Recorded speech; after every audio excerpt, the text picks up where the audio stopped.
What's going on, guys? My name is Aaron and I am the Backlasher here on YouTube, and I'm here to talk to you guys about the LIVETARGET field mouse. I got this in my last Monster Bass bag. And speaking of Monster Bass, if you like this type of video, if you like the tips and tricks on the baits that you get every single month, make sure you hit the subscribe button down below, hit that notification bell so you'll know when Monster Bass posts a video so you can learn how to fish some of these baits. And feel free to check out my channel as well, The Backlasher here on YouTube. It'll be linked down below. But anyway, back to the LIVETARGET field mouse. I'm in Florida and the ponds here are already scummy. It's already topwater frogging time. So this is going to be a great bait to throw over all that scum and get those big girls to come up and crush it. The LIVETARGET field mouse is a hollow body topwater lure, just like a frog, but LIVETARGET always takes it up a notch when it comes to the detail. Look at all the details in the little face. The body is textured to look like fur. It even has the little paws there on the bottom. Just a lot of attention to detail in a LIVETARGET bait. The back of the bait is a little bit different than a traditional hollow body frog. It still has the little skirts, but then it also has this long rat tail coming out the middle. Even though it looks like a mouse, I'm going to fish this bait exactly like I would fish a hollow body frog. Any vegetation, grass, scum, lily pads, wood, anything at all, I'm going to fish it through the cover first. And then if that doesn't work, or if the pond just doesn't really have a lot of vegetation, then I would start paralleling the bank. A lot of times the bass are waiting just off the bank, waiting for something to come up shallow so that they can T-bone it, because those bait fish have nowhere else to go. So it'd be the same thing with a topwater lure. LIVETARGET actually gives you some instructions on how to fish the bait, which I think is pretty cool. But the most effective ways that I have fished a hollow body topwater bait like this is either with a walk the dog retrieve, where it'll just kick back and forth with a steady retrieve. You can twitch it and hop it and let it pause in between the twitches. Or you can just reel it straight back, or you can do any combination of those. Sometimes you'll twitch it, give it a pause. Sometimes you'll walk it back for a bit, give it a pause. So really play around with the retrieve, play around with how you're fishing it. If there's a little log, hop it over the log. If there's a lily pad, go around the lily pad. That's exactly what a real mouse or frog or bait fish or anything would do, and the bass are waiting just behind that log, waiting for that thing to come back in the water so that they can crush it. This is a 3/4 ounce bait, and it's got some pretty beefy hooks. And there are 2 hooks here, so you're gonna need a lot of power to set those hooks into a fish's mouth. So I like to use a heavy power rod. You can go extra heavy. This is a 7'3" heavy power fast action rod.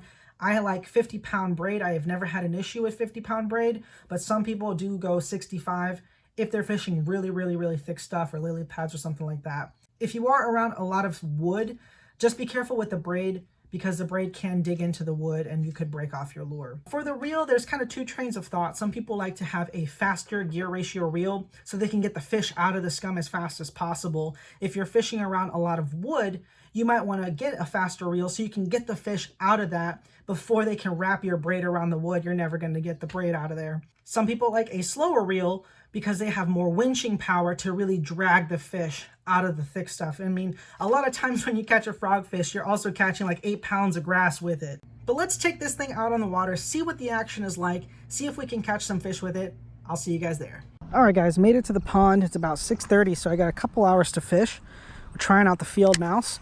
I don't know if you guys can see, but there's a ton of submerged grass. I have seen a couple fish kind of busting on the surface just off the grass. So that's kind of what I'm going to be targeting with this field mouse. This is the only bait that I brought, so hopefully we'll catch a fish with this before the sun goes down. Right now I'm just fan casting this.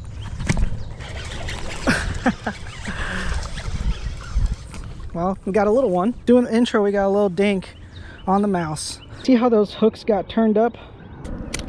There we go. Little dinker. I was just talking about how I'm fishing over this submerged grass to see if a fish would come up out of it, and that little one did exactly like I thought they would. Let's see if we can upgrade to a little bit bigger fish.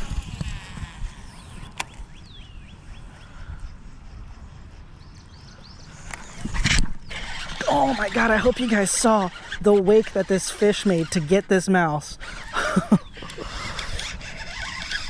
It's not that big, but there we go. 2 dinkers on the field mouse, and I like when topwater, hollow body topwater baits do that, when the hooks come completely out so that you can get a good hookup. He completely destroyed this mouse. Just decapitated it. But I hope you guys saw how far away that fish swam up to get this. That was insane. Another little one.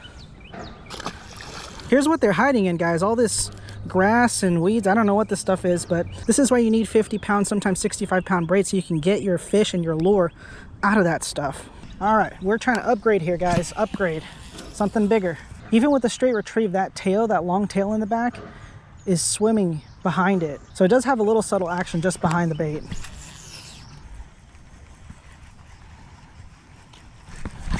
Oh my God.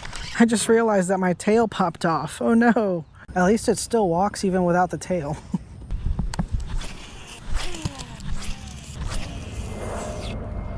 Oh no. No. Yeah, that's what I mean about braid and wood, guys. Ah, oh, dang it. Well, guys, I should have taken my own advice and been careful about the braid on wood, but it is what it is. All right, let's get out of here. I'm back at the pond and I could not resist, guys. I bought another field mouse. This one's a little bit smaller, a little bit different color. It's the closest one I could find, but we're gonna try to catch some fish with this one, work in the same exact ways, but not around any wood. We're not gonna break it off this time. So let's see if we can catch some fish with this one too. Someone's fishing a pink trickworm. This hasn't been in the water that long. Oh my God. What was that?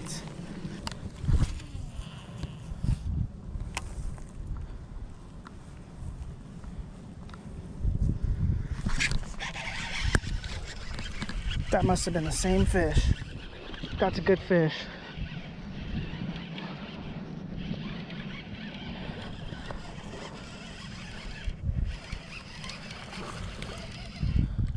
That's probably the best one we got on the mouse. There we go. Look at how he ate this mouse. Can you guys tell this fish wanted to eat that mouse? I mean, it's just barely peeking out of its mouth. Nice fish. Probably like 1.5 pounds, something like that. There you go, dude. But there we go, guys. It doesn't matter what color or size mouse you use. If you throw it in the right places, if you work it the right ways, you will get bit.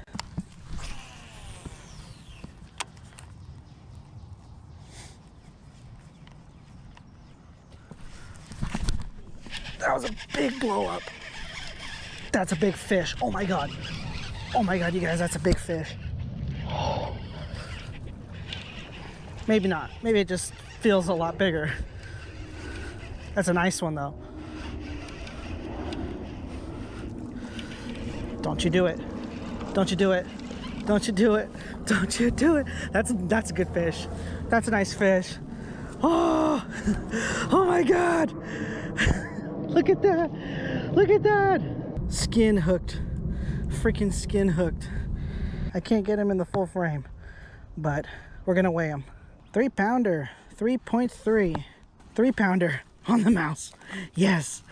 All right, let's put her back. And that may look like the middle of nothing to you guys, but I can see the very tips of submerged grass. Submerged grass has been the whole deal with this mouse. Oh, you missed it.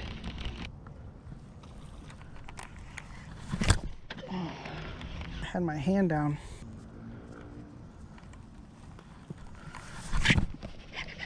Another one. Little one. But that's another one. Field mouse is crushing it right now.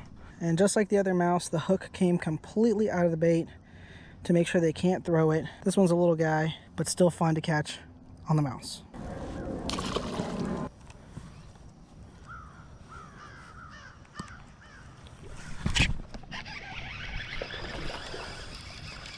Another one. Another little one. Little guy, but not bad at all for a little mouse.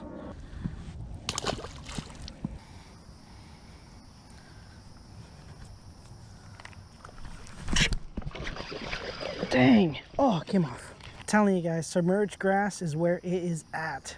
And we're back where we started with the other mouse. Maybe we can catch a few more before we gotta go.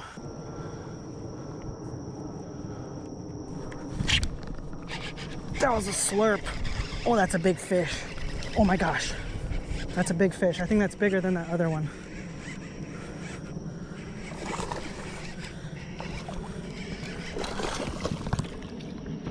Oh my gosh. Barely slurped it. Oh man, look at that. I hope you guys can see him. I hope it's not too dark. Nice, big, chunky fish. Just barely slurped the mouse. Barely skin hooked, just like the other one. These big girls aren't playing. Almost exactly the same as that other one, 3.3. 3.3 pounder. Here we go.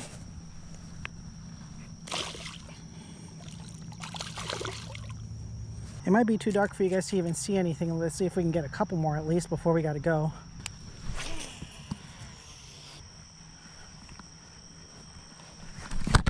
Another one. Another one.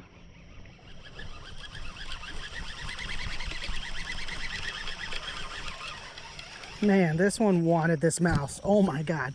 Freaking choked it. He's got a pink trick worm in his mouth. Oh, he's like gut hooked with that worm. Oh, poor dude. But he's a nice fish. Let me try to get this worm out of his mouth. Hopefully I'll be able to do it. Let me get him back in the water, but I was able to get that worm out of him. Hopefully he'll be all right. Oh, come on, dude. No, don't do that. No, don't do that. There you go. There you go. He's swimming away. That's a good sign. But I had found another pink trick worm just over there. I put it in my pocket to throw it away, and then I found one in that fish. To be honest, guys, I can't even see anything anymore. So I think I'm gonna head out, go back to the house. I'll see you guys there. Guys, what an awesome day fishing this field mouse. Look at this thing. It's all shredded, hook rashed, ripped, torn up. This is exactly what you want your bait to look like at the end of the day. This means we had a good day out on the water with it. And for anyone out there that was thinking, I don't know, it looks like a mouse. Is it gonna work? Is it a gimmick? It absolutely works. You can use this just like a topwater frog over that cover. For me, submerged wrasse was the deal, but find the cover in your ponds. Be careful around the wood, but find the cover in your ponds and you can absolutely get crushed on the topwater mouse. Before we go, I want to say thank you so much for checking out the video, and thank you to Monster Bass for having me on the channel. If you guys like the content, you know what to do. Go down there, hit the like button, hit the subscribe button, and feel free to check out my channel, The Backlasher, here on YouTube. It'll be linked down below. As always, thank you so much for watching, and we'll see you on the next one.